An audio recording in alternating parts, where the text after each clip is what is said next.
आम्बागाव दख'राया आदब आरो गुन गोनां सोलोंथाइ मावथांखिनि मोननै गोनां खुंफुंजानाय हाबाफारिया जोबनानै थांबाय। दुलाराय बर' फरायसा आफादनि मावथांखि बायदियै आदब आरो गुन गोनां सोलोंथाइ मावथांखिजों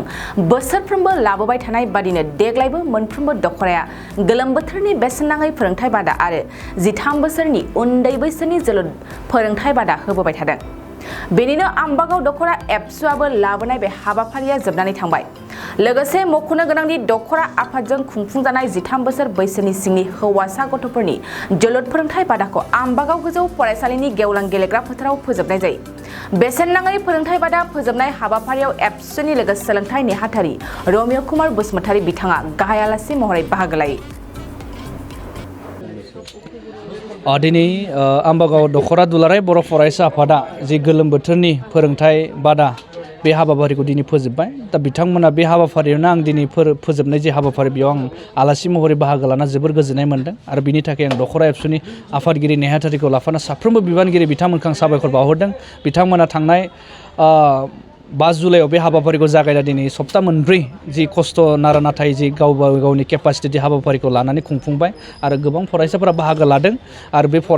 गोबां फरायसाफोरा बाहागो लानानै गावबा गाव जितु सोलोंनो हानाय गासैखौबो सोलोंनो हायाखैबो एसेबाबो बिसोरनि मोजां जितु मोनसे सम बारदों आरो बिनि थाखाय बिथांमोना गोजोननायखौ फोरमायदों आरो बिनि गेजेरजों आं दिनै जाय फोरोंगिरि सार मेडाम बिथांमोना गावबा गाव आयदा इंलिश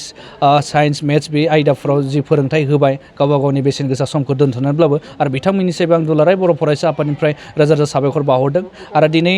जों नायनो थाङोबा दिनै सारा आसामाव दुलाराय बर' फरायसा आफादनि बिथोन बायदियै 337 कचिं सेन्टारा दिनै बे हाबाफारिया बे मास मोनसेयाव जादों आरो बेबायदिनो गोबां जायगायाव जोबाखै दाबो सोलिबाय थादों माखासेया बेबायदिनो फोजोबनाय हाबाफारिखौ लादों आरो बिनि थाखाय आं गासैबो बिथांमोननिसिम साबायखरखौ बावहरदों आरो बे हाबाफारिनि गेजेरजों मोजां मोनसे मेसेजआ दिनै फरायसाफोरनि गेजेराव थांदों आरो मोनसे थुलुंगाखांनाय मोनसे गोसो गावसोरनि मेलेमखौ जाहाथे स्ट्रं मोनसे थासारियाव लांनो हायो बिनि थाखाय दिनै सावरायनाय जादों। आं बिथांमोनखौ एडभाइस होदों जाहाथे मोजाङै बिथांमोना फरायलांबाय थानो हायो आरो जोंनि गेजेराव जोंनि बर' हारिनि गेजेराव जाहाथे साफा गोख्रों सुबुं साफा गोख्रों जाहाथे फरायसा जाहाथे गोख्रों सासे मानसि जानानै उजिनो हायो आरो बिनि थाखाय बिथांमोना जाहाथे फैबाय थानाय समाव मोजां गियान मोजां नलेजखौ जाहाथे सोरजिनो हायो आं बे हाबाफारिनि गेजेरजों दिनै बिथांमोनखौ खावलायदों। बेसेन नाङै फोरोंथाइ बादा होनायजों लोगोसे गेलेनाय बिथिङावबो दुलाराय बर' फरायसा आफादा नोजोर होनानै बे सोलोंथाइखौ होबाय थादों आरो बिनि अनगायै मा बिथिङाव माबायदि थांखि लादों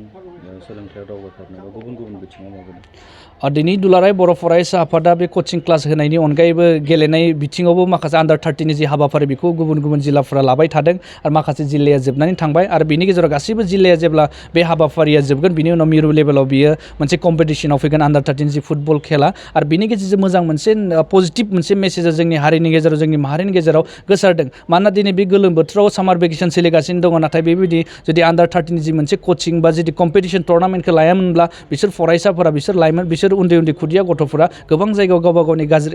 गाज्रि टाइमाव बिसोरो मोगा मोगि जानांगौबो जानो हागौमोन आरो बिनि अनगायैबो दिनै दुलाराय बर' फरायसा आफादा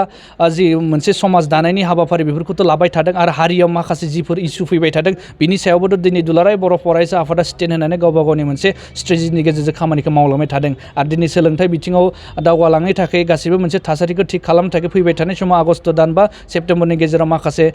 केरियार काउन्सिलिं बा मोनसे अरियेन्टेसन प्रग्राम बेफोरखौ लानायनि थाखाय थांखिखौ लानानै दोनदों आरो बे फैबाय थानाय समाव मोजां मोनसे थांनाय बोसोराव लास्ट इयारावबो दुलाराय बर' फरायसा आफादा 6टा जायगायाव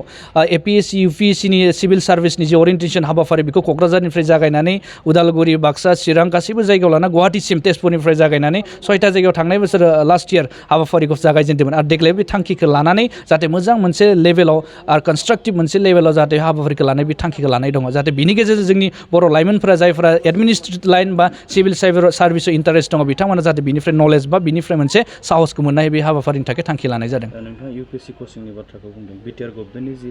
मोनसे बिथांखि फोसावनाय सुपार 50 UPSC कचिंनि थाखाय बिनि लिस्टआ मैया दाखालिबो फोसावजाबाय बे बिथिङाव माबायदि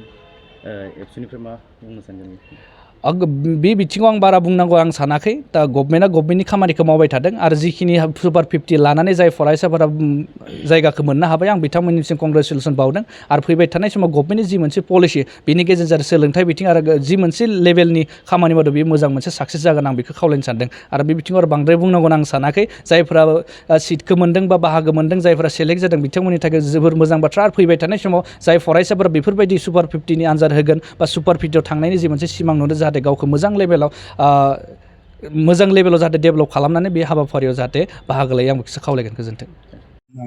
जोंनि बिटिआर गभर्नमेन्टआ थांनाय बोसोरनिफ्राय जोंनि फुटबलखौ बोरैहाय जोंनि ओनसोलाव डेभेलप खालामनो हायो आरो बेखौनो नोजोर बोनानै इन्टार सेक्सनेल प्रिमियार लिग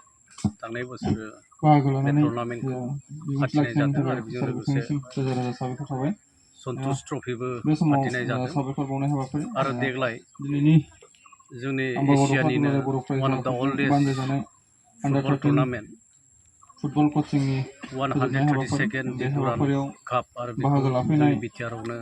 देग्लायबो खुंनो थांगासिनो दं दा बेफोर गासैबो बाथ्राखौ नोजोर होनानै आरो बिसेसकरि जोंनि ओनसोलाव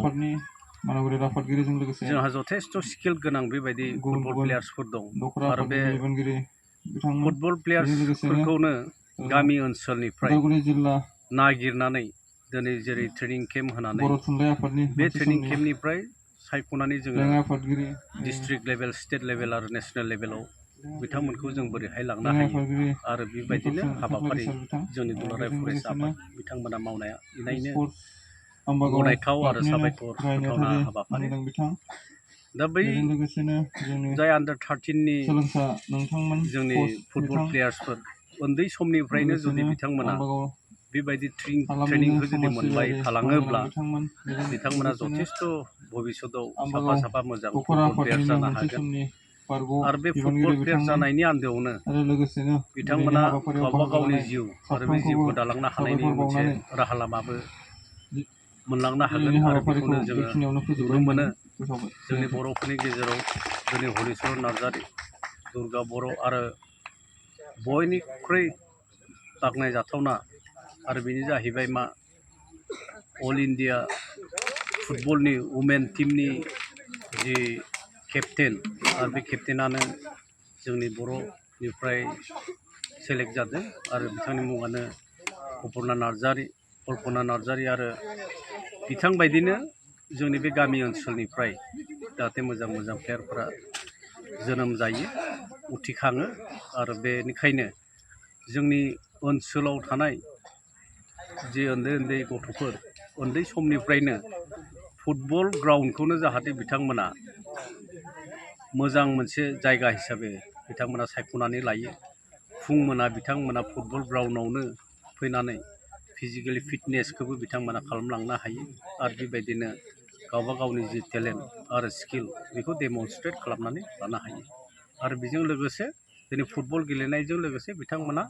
गावबा गावनि लेखा फरायावबो बिथांमोना ध्यान होनांगोन आरो बेनिखायनो गासैबो बाथ्राखौ दिनै नोंथांमोननि गेजेरजों बेखिनि जोंनि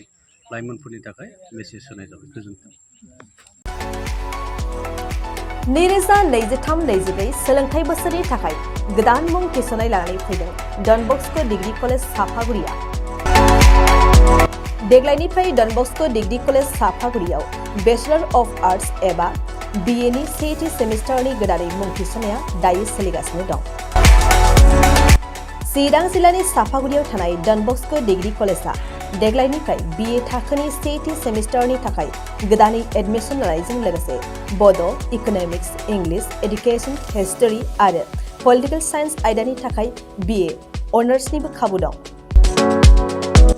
गोग्गो सोलोंथाइनि थासारिजों लोगोसेयैनो डन बस्क' डिग्री कलेज साफागुरियाव आलादायै हौवा हिन्जावनि थाखाय हस्टेलनि खाबुबो दं। जुदि फरायसाफोरा डन बस्क' डिग्री कलेज साफागुरियाव BA सेथि सेमिस्टारनि थाखाय गोदानै एडमिसन लानायनि सायाव आबुं बाथ्राखौ मिन्थिनोब्ला नैबे मबाइल नम्बर 9365519559 आव थोंजों सोला लानो हागोन।